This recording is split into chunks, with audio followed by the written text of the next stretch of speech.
Hi guys, it's Catherine here from Sustainable. I was just going to make some insect repellent today, so I thought I would show you how we do it.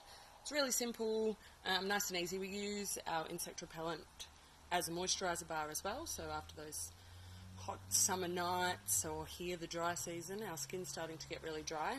Really good to keep the bugs away when you're sitting outside. So to start with, we need beeswax, so get local if you can. If you've got friends that have hives, something like that, you really want a good quality beeswax and, to use hives that have been treated well. And shea butter, you can also use mango butter if you have, or cacao butter if you want. That's a nice and easy one to get from your bulk food store. And then coconut oil, which you can see is liquid here because it's quite warm. So yeah, coconut oil you can also get from a lot of bulk food stores or in glass from the supermarket as well. But yeah, best to try and get a good quality version of that. So what you need is equal parts of each of these. So I've done 100 grams of each today, and then just melt that down in a bowl over the stove.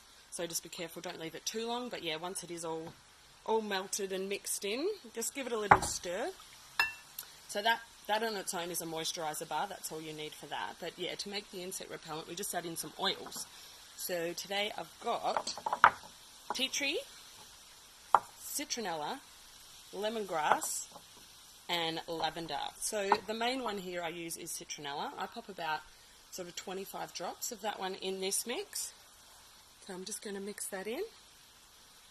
And you can always smell it as well. The smell will sort of soften as it sets. But just, yeah, make it nice and strong with that citronella. And then about 10 to 15 of each of the others.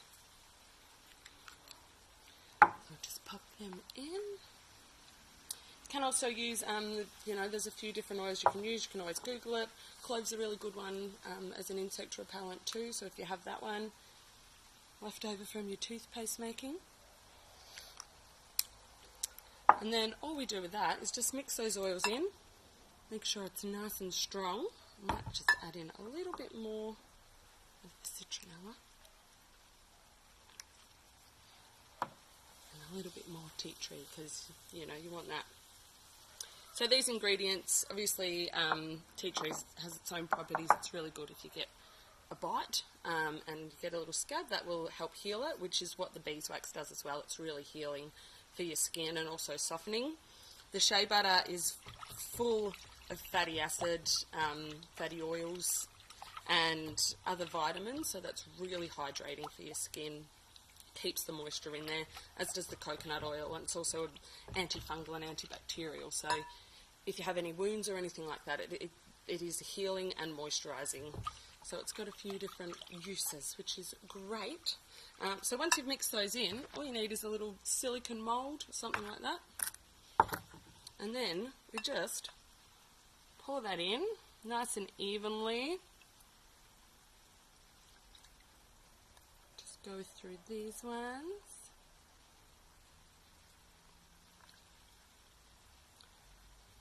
So depending on the size, I've got 4 out of this one, which is pretty good. I can share some with friends.